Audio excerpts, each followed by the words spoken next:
Tonight, I'm going to talk to you about a topic that's very important to me. It's about one of my favorite things to do on this planet Earth, in this human body, which is eating. I love to eat. Don't you? Food's delicious, isn't it? I've learned very recently to treat eating and to treat food with much greater respect than I used to, and I think you should too, and let me tell you why.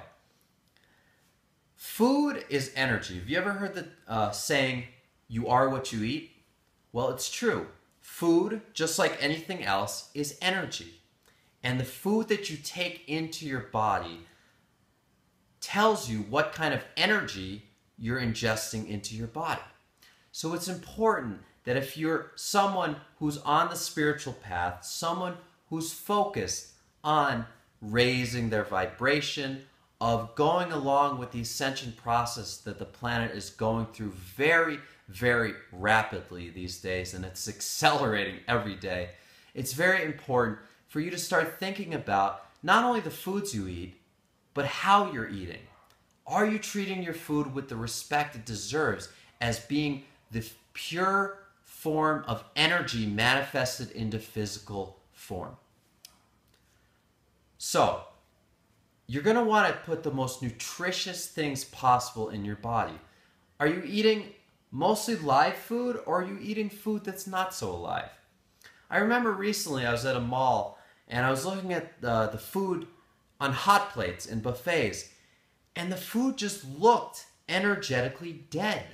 It's because it had been sitting out there all day and had probably been cooked by cooks who didn't really care. They were probably making pretty low wages, and it's just another day at work for them. So there's not as much love in the food.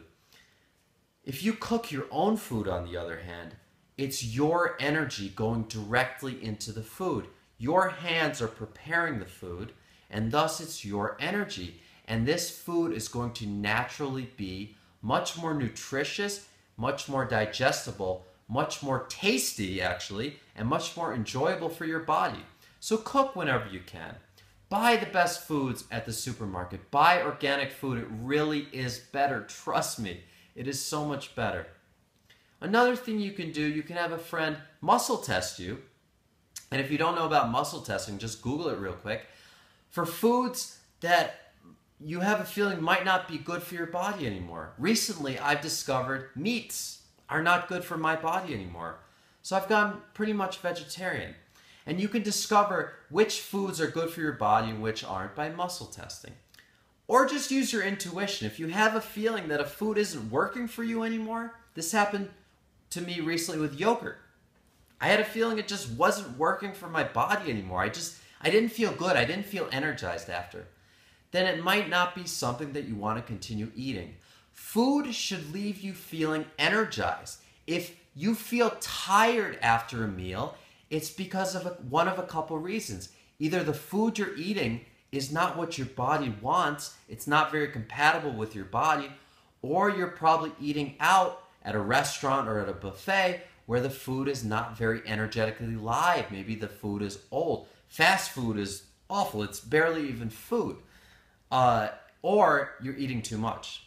Eating too much often will make you tired, and if you get tired after a meal, it's a sign that something is not right. You should feel energized, ideally, after a meal, even after your biggest meal of the day.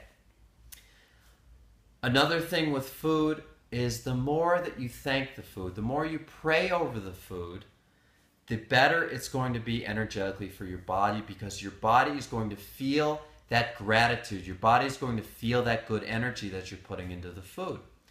Personally, I have a ritual that I do with every meal now, is I take 9 deep breaths before I begin my prayers, and then I put my hands over the food, and I thank the food, and I thank all the people, all the thousands of people who put in so much work to get this food to my table.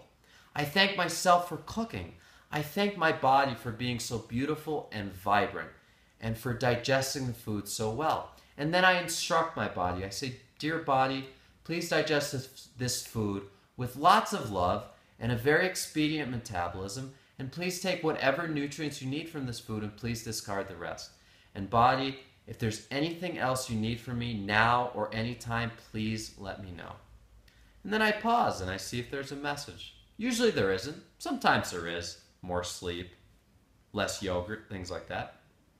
These are very simple things that you can do every day at every meal to make eating less of a mechanical thing that you need to sustain your body and more of a ritual, a meditation. I like to think of it as a meditation.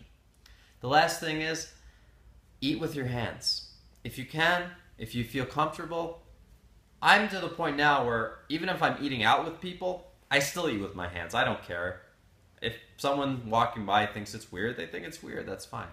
The reason being is it's the same concept. When you put your hands on the food before the food goes in your mouth, you're energizing the food with your energy. You're making the food more compatible for your body. And the simplest thing I learned from the Indians is you make a little spoon out of your hand and you can scoop up the food and then use your thumb to put in your mouth. Or if it's easier, it's just potatoes. You can obviously just eat it. But if you employ some or all of these things, eating is going to become so much more of an enjoyable experience for you, and your body is going to thank you. You will find yourself losing weight